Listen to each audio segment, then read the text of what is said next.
Hey, welcome to Dream Kayaks. So today I just want to take you through the Warhorse in a little bit of detail. So the Warhorse currently available Perth and Brisbane and the Atlas shop. It's a 3.7 metre motorised kayak with some really good features that I'll explain to you. So I may as well do what I usually do, start at one end. Nice little system. The GoPro makes this look like a 2 metre kayak, but you got to just excuse that lens angle. 3.7 metres, or is it 3.6? One or the other. Nice little handle there at the back. It's got a spring in it just to make it feel nice, but it's a good strong handle. You got a little port there for a star port, or possibly you could put a line on for a rig line for an anchor. Nice well in the back here that we have a storage pod in. That comes free with the kayak. At the moment the kayak's on sale. Have a look at the website for the price, but comes with the battery compartment, the storage pod, extra long paddle, a motor and the seat, which I'll show to you soon, and the rudder assembly. So I'll show you the rudder later too when I flip it over. But this is an awesome way to be sure you can keep your stuff dry, especially when you're going on an overnighter or big trip. No matter how much splashing around and pulling the kayak over rocks you do, that's going to stay dry. So straps down real tight. It's an awesome way to move your gear. The battery box here, there's a few ways to open it, but seeing as we've got the pod in there, you can just open it like this. Now it's nice and big. I've just thrown the scupper plugs in there, the drain plugs that go in there. That'll hook up to your battery. So that's big enough for a 100 amp hour battery. Dimensions are on the website, but it's a really handy place to store something that's big and ugly and heavy. And it's got the connections right there for you. Just pop that back like that. It is a bit hard to get at it with the storage pod there, but with a bit of luck you don't really have to play around with it much once you got the battery going. If she runs out, you got the paddle. It's always fun. So we come into the seat area. I'll show you the seat. Raised seat that just sits right in there. You strap it down onto these D-rings so that it doesn't go anywhere if you are pulling it around. Beautiful adjustable seat there. It's very similar to our Beast seat, Siren seat. A lot of the seats going around today are that style.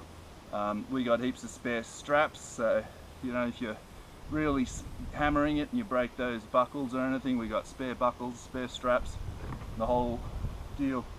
I missed this as we came up. Lots of tracks here, 4 tracks, short ones at the back, long ones at the front. Rod holders, any kind of equipment or gear that you want to attach, lights, flags, sirens, whatever you like.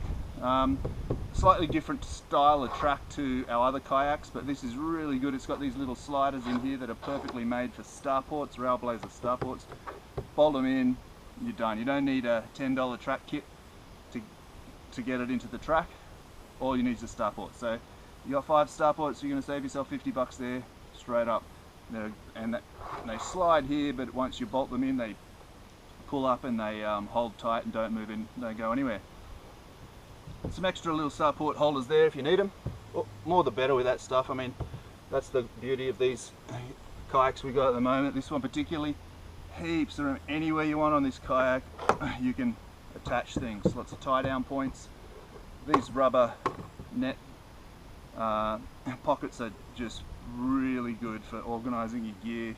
If you're fishing, you know, you always got a few things, the lip grips and the pliers that you need to stow away but have access to, so they are really handy. You got your scupper holes there at a low point, always got to have them at a low point. Here's your little hatch. Now, not a huge, there's usually a red catch bag in there, not at the moment. You can just see the wires for the battery passing through under there that come up to this. As I've said before, pedal kayaks and motor kayaks, there's often not much storage in front of you in the cockpit here because you've got that big unit there. But at least you've got an 8-inch hatch there. You can chuck a few dry bags on, tie them on various places. You've obviously got heaps of storage in the back and at the front. So, you know, pretty good storage options on this one. This is just for the motor, I'll show you how it works. So the motor is like so. Really nice, well made motor with the controls here. So it just sits straight down like that in there. You got your controls right here ready, and you got a nice strong handle there to pull it out. So it's a really well designed motor. Now I'm not sure, I don't actually have room there to push it in. I've got another video I've made of putting it in. Can be a bit hard to push in. You've got to get the right angle, play with it, don't get frustrated, just take your time. Once you learn how to put that in, it'll be no worries. Last thing you want is that rattling around or not in tightly. So the fact that it's hard to put in means it's going to go in and fit in there really tightly. So that's the motor, and you know, it's got 5 speeds. It's a beautiful little unit. 2 speeds in reverse off and 5 speeds in forward. And that top speed, that's a 44 pound thrust motor, 480 watts. That top speed really hammers along. Now you may have noticed there are 2 versions of the Warhorse. We've only got one now. This is the version we've got, and it's a little bit lighter. So the other one was a big heavy monster. This one is noticeably lighter, which is good. It's a bit more buoyant.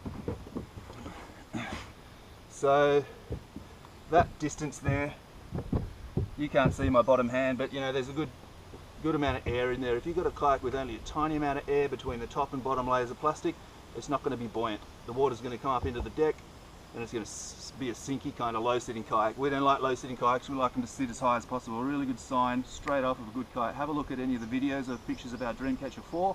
It sits up super high. It's totally unlike other 3-meter kayaks. It sits up high in the water, made by the same supplier as these guys, same factory as this, and they are really good at making super buoyant kayaks.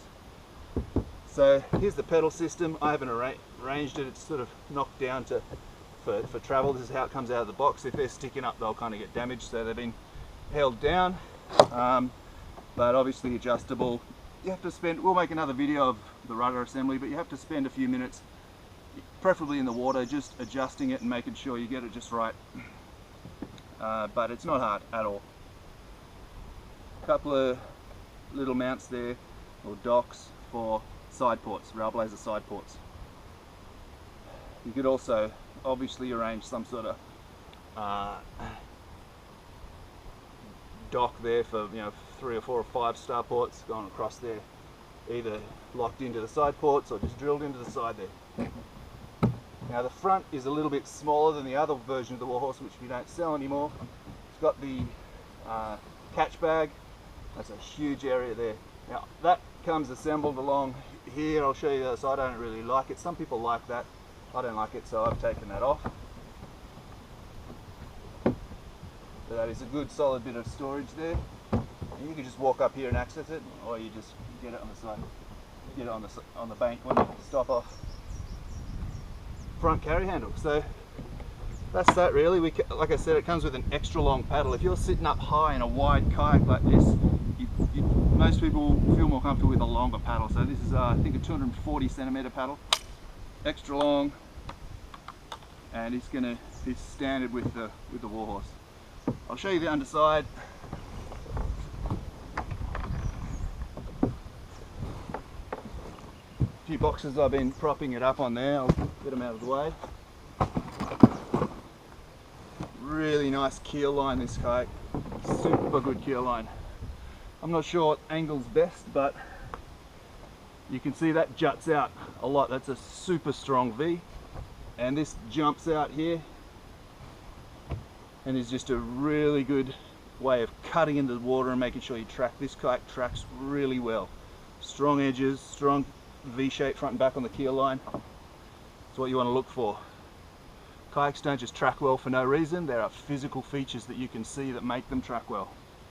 And that's it. That jut out and that long, good gradual V-line leading straight to the rudder. So the water will be rushing along either side of that, and when you turn it, it's going to be very effective because of the shape of the hull is actually leading the water to exactly the point where the rudder is going to hit. Now here there is a transducer recess, so you'd lead your wires out there, or probably, I guess it's made to come through this hole, through there, and there's some brass inserts there so you can bolt your transducer in, or put a perspex cover on it to stop it from getting hurt. But right down there, it's going to be really fine. One way or another, you can get a mount there for your transducer, and it's a good big area. I haven't tested it. We'll measure it at some point, so keep an eye on the website to make sure that it's compatible with the latest Lowrance and everything. But it looks quite big. So that's obviously the hole for the motor. And you can see this is a well-designed and well-shaped kayak. So I think that's about all.